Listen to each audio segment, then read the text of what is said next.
কেলে পেলাইছ এই হেবু কথা বাদে যাম বল দেৰি হৈছে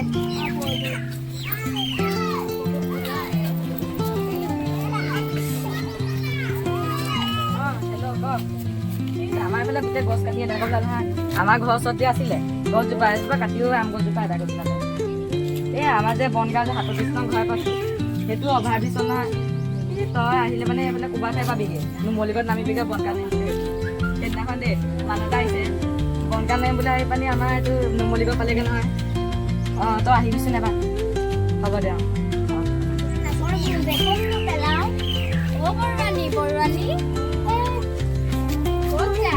ঘৰৰ হেৰি জাবৰবোৰ পেলাই থোৱা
আপোনালোকে চাই আছে বাতৰি আজি কৃত্ৰিম বানপানীৰ এটা ল'ৰা মৃত্যুমুখত পৰিছে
আপোনালোক শিক্ষিত আৰু জ্ঞানী হয় কিন্তু আপোনালোক প্ৰকৃত মানুহ নহয় আৰু এই মানুহজনক চাওকচোন তেওঁ মানসিক ভাৰসাম্য হেৰুৱা এজন ব্যক্তি কিন্তু মই সদায় ৰাস্তাইদি অহা যোৱা কৰোঁতে তেওঁ ৰাস্তাত পৰি থকা পেকেটজাতীয় বস্তু প্লাষ্টিক জাতীয় বস্তু বুটলি নিজৰ মোনাটোত ভৰাই কিন্তু শিক্ষিত এচাম মানুহে কোনো বস্তুৱে নুচুৱে নিজৰ হাত দুখন লেতেৰা হয় বুলি আৰু তোমাক কৈছো তুমি এই ল'ৰাটো সেলফি ভিডিঅ' ফটোলৈ লাইক কমেণ্টৰ পিছত ঘূৰি ফুৰিছা কিন্তু তুমি এই ল'ৰাটো যদি চিকিৎসালয়লৈ নি যদি চিকিৎসাৰ ব্যৱস্থা কৰিলাহেঁতেন তেন্তে সি নিশ্চয় আজি আমাৰ মাজত থাকিলহেঁতেন। সি মোৰ বিদ্যালয়ৰ এজন ভাল ছাত্ৰ আছিল, ভৱিষ্যত গঢ়িব পৰা ছাত্ৰ আছিল। কিন্তু আজি ৰতনক আমি হেৰুৱাবলগীয়া হ'ল। আৰু আপোনালোকক কৈছো, আপোনালোকে য'তে পায় ত'তেই ডাঙৰ ডাঙৰ অট্টালিকা বনায়, কিন্তু সামান্য এটা ডাষ্টবিন বনাবলৈ আপোনালোকৰ হাতত সময় নাই।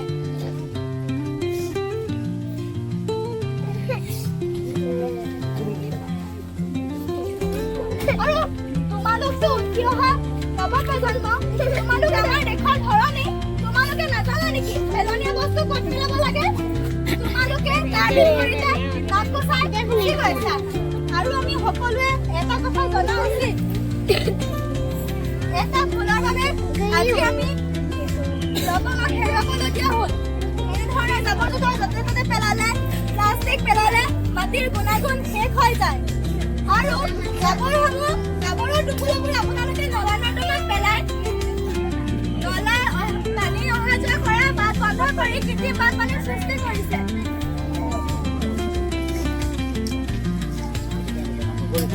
গতিকে আজিৰ পৰা আপোনালোকে এনেকুৱা কাম নকৰিব। প্ৰথমে মানুহসকলৰ চেষ্টা কৰক। মাছবোৰে পানীত, চৰাইবোৰে গছত আৰু জীৱ-জন্তুবোৰে অৰণ্যত চট ফটাইছে। মানুহৰ হাতত বাৰে বাৰে আহত হৈছে। আহকচোন আমি সকলোৱে মানুহ হ'বলৈ যত্ন কৰো। আহক আমি সকলো মানুহ হ'বলৈ যত্ন কৰো।